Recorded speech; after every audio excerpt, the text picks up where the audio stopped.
Good morning, sisters and brothers.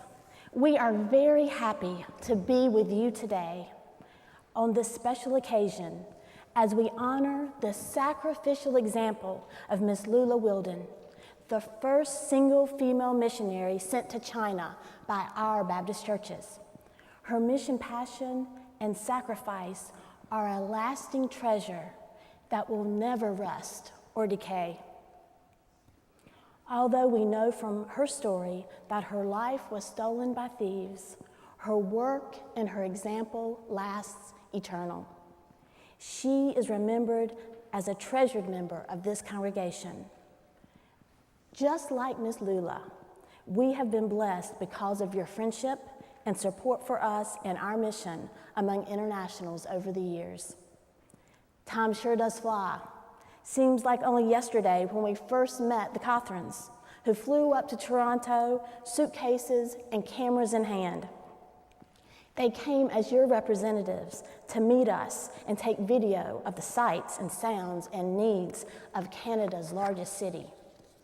Our children, Rebecca and John Mark, were 8 and 5 years old then. They thought the Catherines were only there to visit and play with them. That's how much attention the Catherines gave our children. That's how much your people love.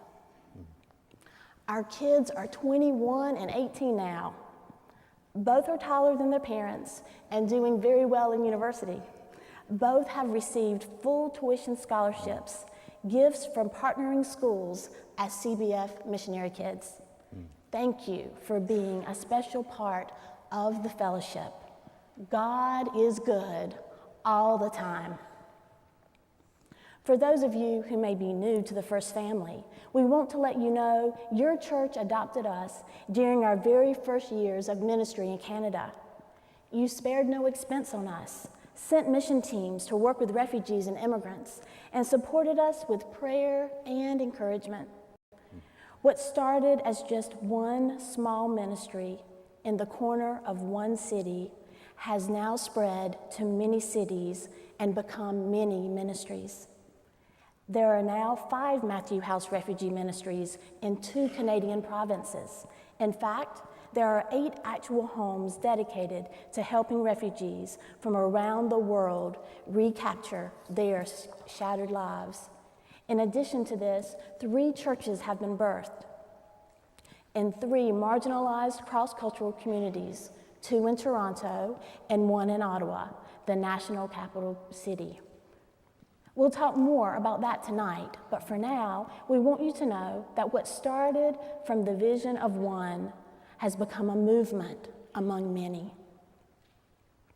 Thousands of refugees, immigrants, and others in need from nearly every nation on earth have been helped to rebuild their lives as hope and generosity, wrapped in the grace and the life-changing power of the gospel, have been realized through holy word and action.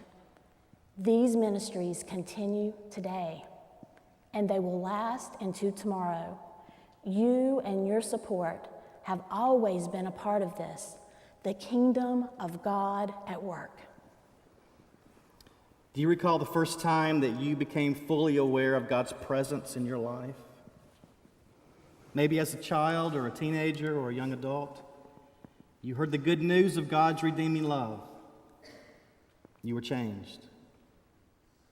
Or do you remember a more recent time, a time when great relief was your experience as God answered your desperate cry for help, when all seemed lost and dark and hopeless? Well, because you so faithfully and generously share your treasure with us and other missionaries around the world, we are able to live our lives among people whose homelands, though they be far, far away geographically, and yes, spiritually too, we live among a people who often have absolutely no knowledge of Jesus, never having read the words from the Bible in their own language, who have no church among them, who have not been redeemed, who have not had their prayers answered. People lost in the world, without a home, clinging only to a hope that one day life might change for the good. We share your treasure with single mothers like Husna from the Horn of Africa, an Islamic land, a land filled with many troubles and hardships and war.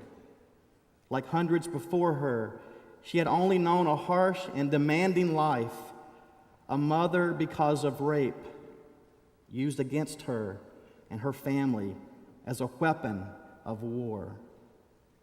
The God she knew, he never answered her prayers. He never came to her aid. He never loved her. But your treasures made it possible for Husna to receive healing for her wounds, the ones that you see and the ones that you don't. You were there with us in spirit when she was introduced to the only God who hears, our loving Father. It is a life-inspiring, really grabs your heart and shakes you kind of experience to hear a man like Abdullah, who before he came to live at the First Matthew house had been neglected, told you don't matter, marginalized, a nobody in life. He asked me at my kitchen table, Mark, does God love me too? Can you imagine the great surprise and joy I felt? Can you feel that redeeming power of that simple word when I looked him back in the eye and said, yes? Our mission field has not been to a faraway place, but to a people. Our mission field is your mission field. Our mission has not been to those who have heard the gospel or to those who have everything they need. It has been to those who live near to all of us, to share the gospel of Jesus, the ones that he said are the least among us, the invisible citizens of our cities, the widow, the orphan, the refugee, the immigrant, the stranger and foreigner who lives among us. We believe that God has brought these least people by his very hand to our towns and cities here in North America. And we believe that they live right here in your city too. So we want to thank you with all of our hearts for sending us and sustaining us in our mission among internationals. You were the first church to put your money where your heart was when you partnered with us at the start of our work in Canada 15 years ago. This morning, humbly, we want to call on you to once again follow your heart and add to your stockpile new treasures that will last eternal. For the past 17 years, we've spent our lives living and serving among people who have often, in one way or another, left home carrying all they possessed in their arms and moved to a new land which they hoped would bring them the promise of a better life. Right now, we are on our off-field assignment in Wilmington, North Carolina. This marks our 9th move since we joined CBF 17 years ago. Have you ever moved? Have you packed up everything you own and taken it to another home in another town? Moving requires one to take inventory of the things that really matter. Earthly treasures are carefully wrapped for safety and placed in boxes marked for this room or that. At the same time, things that don't seem to matter as much anymore are sorted, some as donations, some given to friends and family who might want them, and still others are thrown away on garbage day. What to keep? What to donate? What to throw away? Boxes, bubble wrap, tape, Decisions, decisions, decisions. Why do I have all this stuff? Moving is hard work. On our move from Canada to the mission house in Wilmington, we stopped overnight at Mark's mother's home in Philadelphia.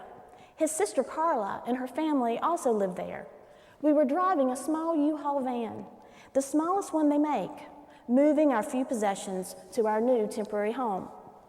Mark's sister Carla sighed when she told her husband that all we owned in the whole world was in that van parked outside their 2,400 square foot home.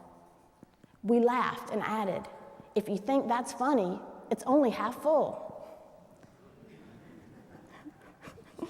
We left almost everything in Canada, donated almost all our possessions, save for a few family heirlooms, books, photographs, and clothes. This move is now the third time we totally purged ourselves of stuff since we began our mission adventure to internationals years ago. A friend told us over dinner last week that 3 moves equals a fire. A fire. Only we had a choice, and we feel no loss. In fact, purging yourself of stuff is quite liberating. With all that downsizing, I find that I still seem to have more than I actually need. Ever had something like this happen? You're getting ready to go out with your sweetheart on a real date to a nice restaurant and decide to take it up a notch by dressing up a little. You know your black dress will look great, but aren't sure what shoes will match. You open the closet door and you start taking inventory. Those shoes are nice, but they just aren't doing it. Then you consider the next pair, and the next, and the next, until a little voice inside suddenly shouts out the obvious, "You don't have anything to wear." And there it is, a closet full of clothes and nothing to wear. Unfortunately, that scenario plays itself out far too often in our lives. We have far too much, but it still isn't enough. And so we think we need more and believe we deserve it, believe we have earned it. We want more, and so we get more. Stuff that really won't last. And then we need new places to put it. According to the 2013 fact sheet report of the Self-Storage Association, the self-storage industry has been one of the fastest growing sectors of the United States commercial real estate industry over the past period of 35 years. 9% of all American households currently rent a self-storage unit. 65% of those storage renters have a garage but need a unit. Total self-storage rentable space in the United States is now 2.3 billion square feet. That figure represents more than 78 square miles of rentable self-storage space under roof, or an area well more than 3 times the size of Greenville, South Carolina. What's behind this billion-dollar-a-year industry? Well, quite simply, American consumerism. What started probably as a personal mission statement for most middle-class Americans, the dream of owning a house, a car, having 2 kids, a dog, and a chicken in the pot, has spiraled most into a position of getting what they need, from getting what they need to having to have what they want, and then needing a place to put it. No other country in the world spends as much on consumer goods as we do. It's never been so easy for so many to amass so much stuff, says Tom Vanderbilt in his article, Self-Storage Nation. Americans are storing more stuff than ever. The Furniture Bank of Ottawa started in 2008, shortly after we moved there from Toronto.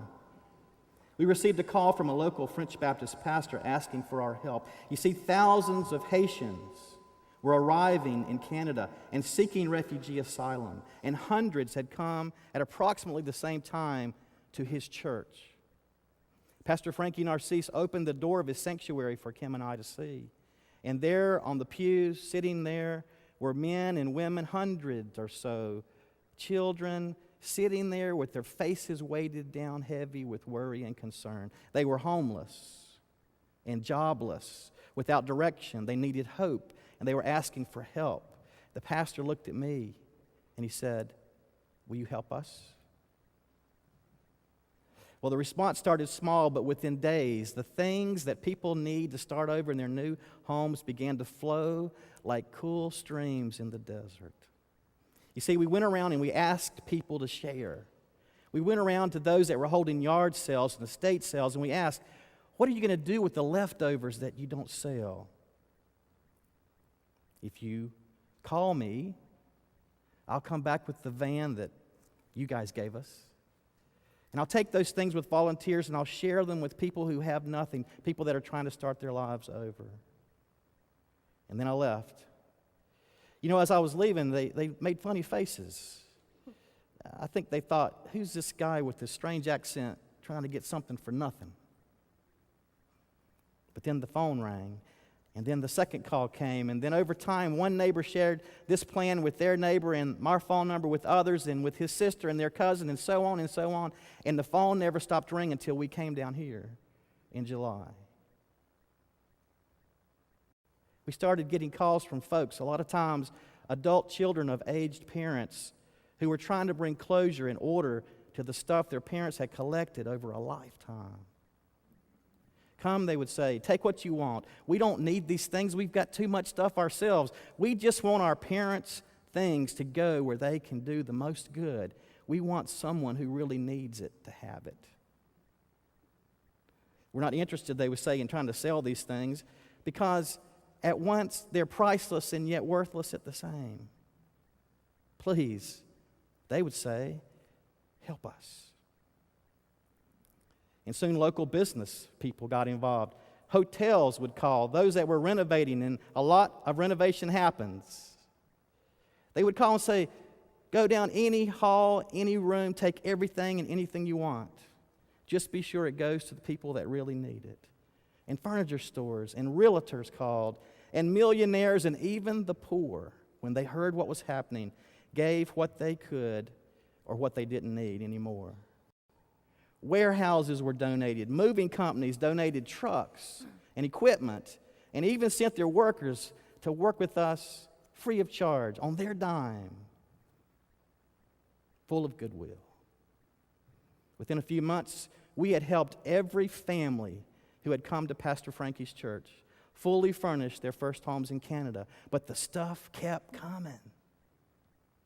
So much came, so many resources, so many folks with the right heart wanted to get in on this, that we had to open up our little ministry to what ended up being 100 social service agencies and other religious organizations so they could help their clients too.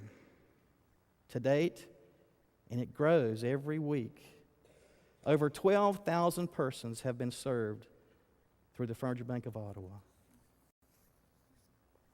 And that is not the end of the story. Other similar ministries have begun in Canada and in the U.S. We recently received this message from Dr. Tom Ogburn, the senior pastor of First Baptist Church of Oklahoma City. He wrote these words: Dear Mark and Kim, as I begin my Wednesday, you are on my heart and mind. In about 45 minutes, a U-Haul will arrive from Plano, Texas, with furniture for the Furniture Bank of OKC. On Saturday, volunteers picked up furniture from across our metro area. In less than a week, 3 transfer trailers of furniture will arrive from Massachusetts. Yesterday, we picked up keys to an 11,000 square foot storage facility in Moore that has been donated by a local realtor that will supplement the 6,000 square foot facility that serves as the ministry's home. Hopefully, later today, we will buy a box truck with a $10,000 gift from a family in Texas that will serve as a critical tool in the growth and ministry of the Furniture Bank. All of these stories point to the fact that the Furniture Bank will serve as an essential tool to help provide furniture to families impacted by the recent tornadoes in the Oklahoma metro area. While FEMA will provide a check to get families into temporary housing, without the work of the Furniture Bank, many families would have little or nothing available to them to begin to equip their new homes. I tell you these stories because the reason that there is Furniture Bank of OKC is because of our partnership with you. The model you demonstrated to us served as the foundational motivation for the birth of this vital ministry. I want to thank you for inviting us to not only partner with you in your ministry site, but for being equally willing to help us think through how what we saw there with you could be implemented in our ministry context. You know that I'm grateful for our long friendship, but this morning I celebrate the missional impact you had on our ministry that now positions us to help touch the lives of countless families. Thank you, and God bless, Tom. Jesus taught us to store up for ourselves treasures in heaven, treasure that does not wear out or decay, treasure that cannot be stolen by thieves, treasure that will last. In closing, we want to say there are millions of people moving around the world at any given time. Some move for safety in threat of their lives because of race or religion or political opinion. Some because they have a hope that if they leave their homeland, their life as they knew it, they might just somehow be able to provide for their children a dream like the American dream. Some move against their will, trafficked as if they were things, treated as objects, slaves with no rights, only their value to make money for their masters, selling their hands, their tired backs, and even the most private parts of their bodies. Jesus taught us that when we provide from our abundance to aid these weary least ones, we are providing for Him. When we welcome these strangers among us, we are welcoming Him. When we bring justice to them, it is to Him. When the hope is realized and the dream comes true, it is for Him. Friends, these things will last.